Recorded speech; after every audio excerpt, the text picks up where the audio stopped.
Salut les amis, c'est Descartes76 pour un petit retour en vidéo de la soirée Halloween qui s'est tenue à l'Omnia République à Rouen.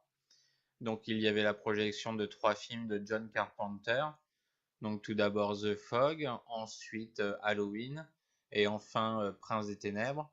Donc ces 3 films étaient proposés dans leur version restaurée et numérisée.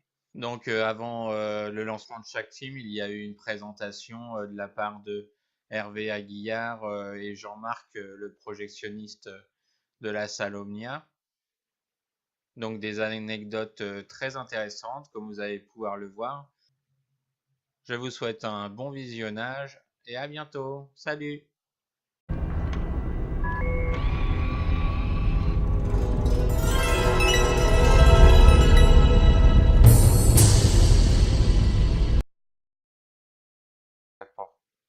The Fog est le 4e film de John Carpenter, réalisé en 1980. Le sujet du film se passe en Californie où le port d'Antonio Bay fête son centenaire. La légende raconte que les marins d'un navire naufragé un siècle auparavant reviendront se venger par une nuit de brouillard. Le révérend Malone découvre le journal de son ancêtre qui explique que le navire avait été coulé par 6 membres fondateurs de la ville. Pour expier leurs fautes, 6 victimes doivent périr. Or, une brume maléfique commence à semer la terreur et la mort sur son passage. La copie présentée lors de cette rétrospective était de bonne qualité. The Fog n'a pas toujours été très facile en ce qui concerne son édition vidéo, donc cette restauration est la bienvenue. De plus, que Studio Canal prévoit prochainement un combo Blu-ray 4K et Blu-ray de cette remasterisation. Alors Fog, c'est 1980, c'est le quatrième long métrage de Carpenter.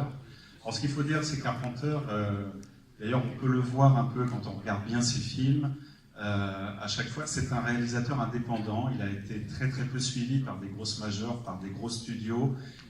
C'est quelqu'un qui a toujours fait avec des petits moyens, des petits budgets. D'ailleurs ça se voit un petit peu quand vous regardez Fog. Ça a été fait un peu de bric et de broc. Les effets spéciaux sont assez rudimentaires. Ils ont eu énormément souffert pour les effets spéciaux sur le brouillard. Alors, le brouillard, effectivement, il y a plein d'effets, puis c'est le sujet central du film, mais ils ont eu énormément de problèmes pour réaliser les scènes avec le brouillard. Les effets spéciaux étaient donc rudimentaires.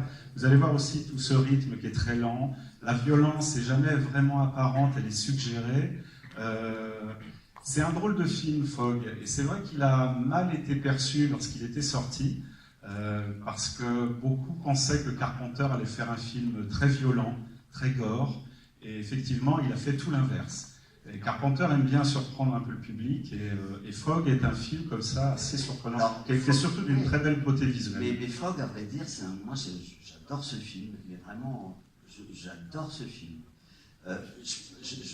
Ça me fait vraiment penser à La Nuit du Chasseur, à des films comme ça. C'est vraiment le plaisir de raconter une histoire. C'est comme quand on raconte une histoire à un enfant et qu'on raconte une histoire comme ça. D'ailleurs, tout le début du film est très magique, comme ça. D'ailleurs, j'ai mis mon caban marin exprès. Ah oui, tu devais mettre ton bonnet. Oui, d'ailleurs, j'ai mon bonnet marin aussi dans la poche. Histoire de pêcheur. Mais c'est vrai que c'est vraiment. C'est un film qui sent la mer, quoi. Qui sent le. Et voilà, il n'est pas en odorama, mais voilà. En tout cas, profitez. Et il y avait un article dans Télérama il y a quelques mois de ça, où il y avait je sais plus, dans les Arocs ou un truc comme ça. Ils ont fait un truc super. C'était. Ils montraient les lieux où ont été tournés certains films. Et donc, dans The Fog, il y a le phare, ce fameux phare-là, tu sais, où il y a Adrien Barbeau qui tient cette radio, et c'est très bizarre, c'est très surréaliste, elle est animatrice de radio, comme ça. Et c'est aux États-Unis, pas loin de New York, je crois, c'est 50 km de New York. Et il y a ce phare qui est très particulier, qui est classé monument historique, paraît-il. Enfin, voilà, vous allez peut-être découvrir. Halloween, la nuit des masques est le 3e film de John Carpenter en 1978. Il précède la réalisation de The Fog, dont on a parlé précédemment. L'histoire d'Halloween se passe en 1963 où le jeune Michael Myers se précipite dans la chambre de sa sœur aînée et la poignarde sauvagement. Après son geste, Michael se mure dans le silence et est interné dans un hôpital psychiatrique. 15 ans plus tard, il s'échappe de l'hôpital et retourne sur les lieux de son crime. Il s'en prend alors aux adolescents de la ville. Halloween est un classique du film d'horreur et comporte maintenant 11 films, découpés de la manière suivante: 8 films pour la première saga, une relecture de Rob Zombie avec 2 films, et un autre volet réalisé dernièrement par David Gordon Green, dont l'action se situe 40 ans après le premier film. La copie présentée à l'Omnia Republic est une remasterisation 4K opérée par Splendor Film sur l'image de la remasterisation que Lionsgate Film a fait aux États-Unis pour l'édition vidéo. Ce film reste un classique du genre, même si aujourd'hui la jeune génération en mal de sensations peut rire des quelques moments d'angoisse qui parcourent ce film. Ouais, c'est vraiment... Et le Ah ben, on a Michael grand Mayer écran. en direct. Voilà. On peut applaudir. Ouais. Bien. Tu as pas de couteau? Tu as pas pris de couteau? Non. Ah, voilà. Non, il le réserve pour des surprises.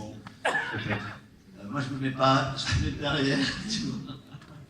Bon, alors, le film. Alors mythique. on est ravis parce que on est en train de fêter les 40 ans du film, donc dans une très belle réédition enfin, puisque vous savez que ce film, les droits étaient bloqués depuis des années, on ne pouvait pas le revoir dans les salles de cinéma. Heureusement maintenant les droits ont été débloqués. Splendor et Canal ont fait une très belle réédition d'une copie que vous allez découvrir sur grand écran. C'est une très belle restauration. Et c'est un vrai plaisir de vous montrer ce film qui a marqué le cinéma fantastique, le cinéma de genre, puisqu'il a inventé un nouveau genre au cinéma. Et puis ça reste, pour tous ceux qui l'ont vu, nous on avait quoi? On avait 20 ans quand on l'a découvert. 14, moi. 14 ans. Tu es plus jeune que moi. Mais à vrai dire, Halloween, c'est tellement mythique ce film. D'ailleurs, moi j'aime bien dire La Nuit des Masques, parce que c'est vrai quand il est sorti en Oui, France. c'était La Nuit des Masques. Ouais, c'était le titre. C'est vraiment l'affiche originale qui est là, qui a vraiment marqué, je trouve, les esprits au niveau du graphique.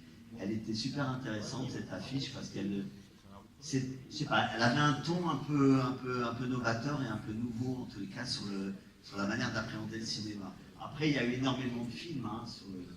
Alors, c'est un film, je le disais tout à l'heure en présentation, c'est pareil que pour The Fog, c'est-à-dire que John Carpenter a eu un tout petit budget pour faire ce film, un peu plus important quand même que The Fog, mais La Nuit des Masques, c'est devenu l'un des films les plus rentables de l'histoire du cinéma, puisque le budget initial était de 300 000 $ à peu près.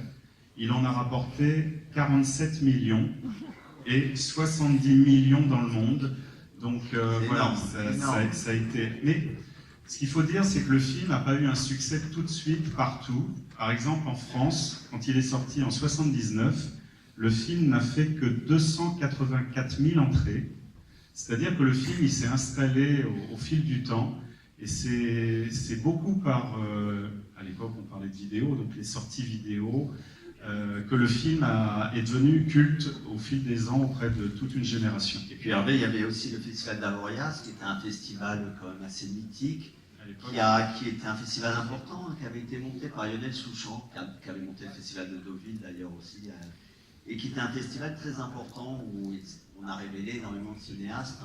Il y avait Brian De Palma, et le film avait eu le prix de la critique. Prix de la critique, au Festival d'Avoriaz. Voilà, au Festival d'Avoriaz à l'époque. Au fil de vivre comme ça sur plusieurs années et devenir un film culte aujourd'hui, qui est beaucoup copié, mais... Le Prince des Ténèbres est réalisé par John Carpenter à la fin des années 80, en 1987 précisément.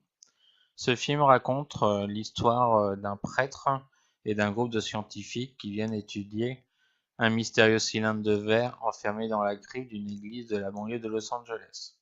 Au cours de leurs recherches, les scientifiques comprennent qu'ils se trouvent devant un processus irréversible dont le but est l'avènement du mal. Aujourd'hui, la copie que nous avons vue à l'Omnia est de toute beauté. Le film paraît avoir été tourné hier et avec des thèmes très actuels.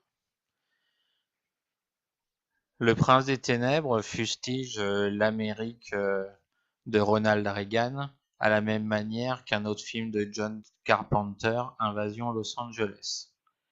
Il a été remarqué à Avoriaz en 1988 en obtenant le prix de la critique. Son budget n'était seulement que de 3 millions de dollars et a été tourné en un temps record de 40 jours, dans une petite église des bas quartiers de Los Angeles. Prince des Ténèbres est la troisième collaboration entre Donald Pleasence et John Carpenter, après Halloween, la nuit des masques et New York 1997. Alors là, on va vous projeter le troisième et dernier film, qui est Prince des Ténèbres, qui est un film qui peut paraître un peu mineur comme ça dans la carrière de John Carpenter, mais qui est un film quand même assez intéressant. Intéressant parce qu'il fait partie d'une trilogie qu'a voulu faire Carpenter autour de la notion de l'apocalypse et du mal. Et ce film en fait partie de cette trilogie. C'est une trilogie, alors c'est bizarre quand on cite les trois titres de films. Ça a commencé avec The Thing, qui fait partie de cette trilogie. Il y a Prince des Ténèbres, et le dernier, c'est L'Antre de la Folie. Et on s'aperçoit qu'effectivement, Carpenter était obnubilé par l'anti... Alors il ne disait pas l'antichrist, mais il disait l'anti-dieu. Et il trouvait que, ben voilà, il voulait par le biais de ces trois films montrer comment le mal était en train de... M-A-L, était en train de, voilà, d'envahir l'humanité, d'envahir la Terre, et qu'on ne pouvait rien faire pour l'empêcher. Et c'est vrai, quand on pense aux trois films, ben la fin du film The Thing est quand même assez pessimiste, puisque le mal est en train de se répandre, bon, même si c'est une force extraterrestre, on sent qu'on ne peut pas l'arrêter. Prince des Ténèbres, c'est pareil, on va chercher dans une espèce de fluide quelque chose qui est en train de se répandre un peu partout. Puis L'Antre de la Folie, là, c'est peut-être un voyage intérieur, mais c'est aussi quelque chose qui est en train de prendre possession des esprits. Et c'est assez intéressant. Voilà, j'espère que cette vidéo vous a plu, autant que moi j'ai eu l'occasion de participer à cette soirée de projection. Donc merci à L'Omnia d'avoir organisé également cette soirée Halloween en hommage à John Carpenter. Donc je vous dis à bientôt sur ma chaîne vidéo et je vous souhaite une bonne journée. Au revoir.